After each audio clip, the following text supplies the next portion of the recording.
ngorok itu sebenarnya terjadi ketika nafas menyempit, Mm-mm. apapun sebabnya, ketika orangnya tidur. Mm-mm. Nah, penyempitan jalan nafas bisa terjadi memang dari sononya jalan nafasnya itu kecil, Mm-mm. Mm-mm. misalnya area jaringan lunak di sekitar jalan nafas itu besar-besar gitu, Mm-mm. atau eh, area hidungnya memang kecil atau Mm-mm. hidungnya tidak simetris gitu. Mm-mm. Atau rahangnya ini kecil, kalau rahangnya kecil otomatis jalan nafasnya kecil gitu. Ya,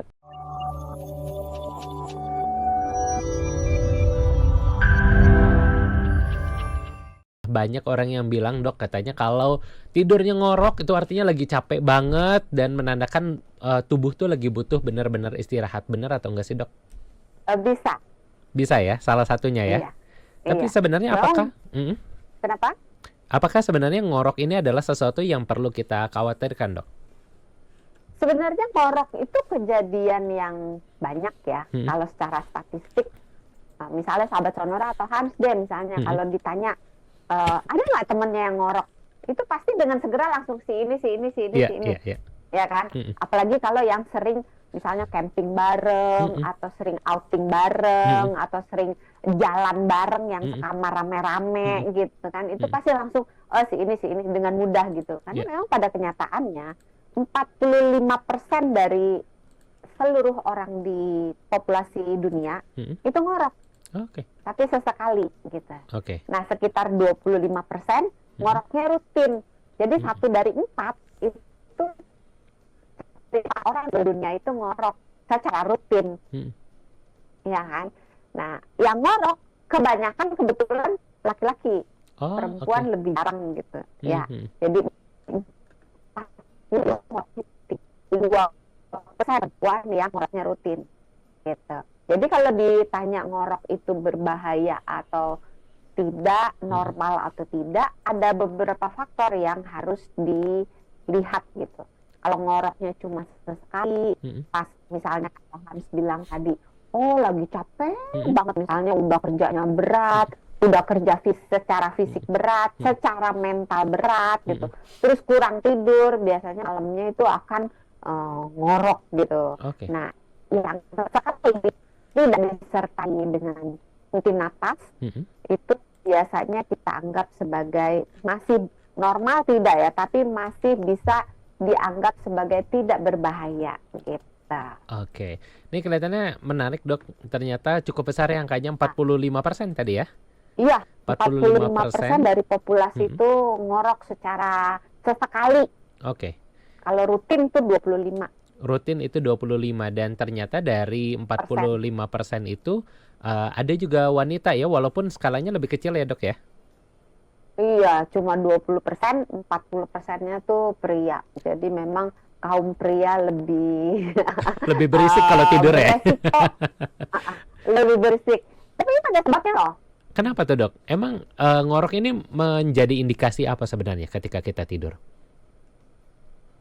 Ngorok itu sebenarnya terjadi ketika nafas menyempit, Mhm. apapun sebabnya, ketika orangnya tidur. Mhm. Nah, penyempitan jalan nafas bisa terjadi memang dari sononya jalan nafasnya itu kecil, Mhm. Mhm. misalnya area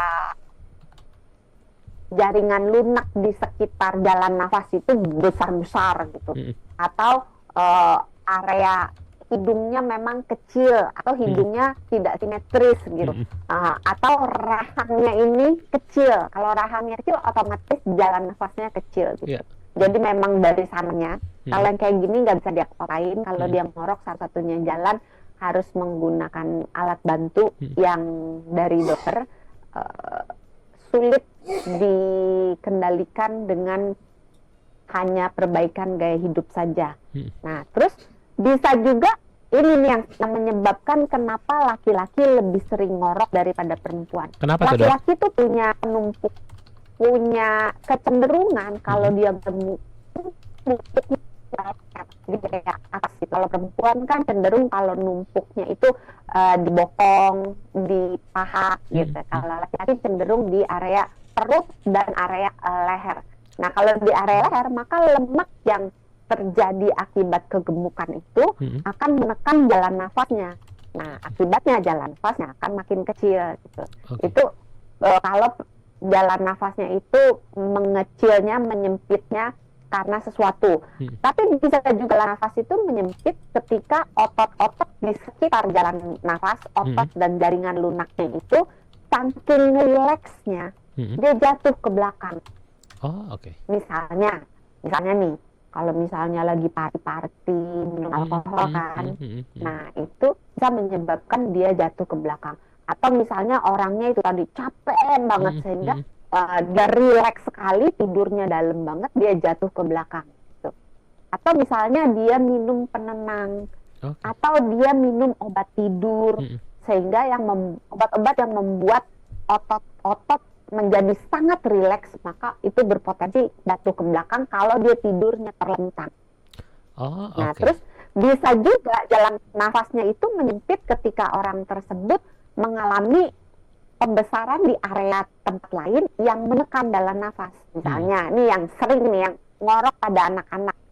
Punya ponakan nggak yang ngorok? Belum nemu lagi, Dok. Ya. Soalnya kalau saya nanya punya anak yang ngorok nggak, anak aja belum pasti punya. Nggak punya gitu. Ya. Ada anak-anak tuh ya. Anak kecil yang ngorok itu biasanya terjadinya itu karena amandelnya membesar. Oke.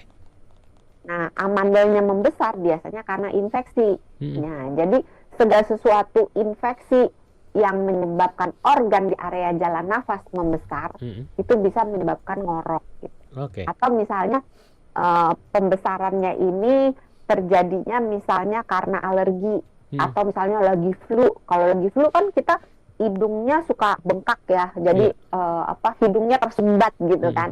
Nah, itu bisa penyumbatannya itu tidak hanya di area hidung, juga di area jalan nafas, sehingga membuat jalan nafasnya itu menyempit. Ketika jalan nafas menyempit, maka sama kayak kita niup fluid kan, kalau dia menyempit gitu kan bunyi kan. Iya, betul. Bersiul deh. Kita cuma kan nggak keluar suaranya, tapi kalau kita mengecilkan bibir kita, keluar suara bersiul kan. Nah, sama seperti itu, ketika jalan nafas menyempit, maka jalan nafas itu akan berbunyi ketika dilalui oleh udara gitu. Dok, panjang ini ya ceritanya ya. Panjang, tapi ini menjadi menarik, Dok. Kalau tadi salah satunya adalah karena penumpukan lemak. Ini yang memang bisa mempersempit jalur nafas itu sendiri. Tapi tadi kan dikatakan kayak di laki-laki itu penumpukannya banyaknya di perut gitu ya, memang mengganggu jalur pernafasan. Dan di mana, Dok? Dan di area leher. Dan di area leher. Nah, penumpukan lemak ini kan sebenarnya kita nggak bisa atur, Dok. Ketika kita makan, kamu numpuknya di paha aja deh. Kamu numpuknya di betis aja. Nah, itu sebenarnya bisa kita kontrol nggak sih, Dok? Iya, makanya jangan gemuk-gemuk. Makanya pengobatan lini pertama dari ngorok yang sesekali, yang nggak berbahaya, biasanya itu disuruh nurunin berat badan. Oh, oke. Bisa jadi salah satu solusi ya? Iya, spesifiknya lingkar perut sebetulnya. Karena kalau dia perutnya besar, itu lemak yang ada di perut lebih berpotensi menyebabkan ngorok daripada lemak yang ada di paha misalnya, atau di bokong.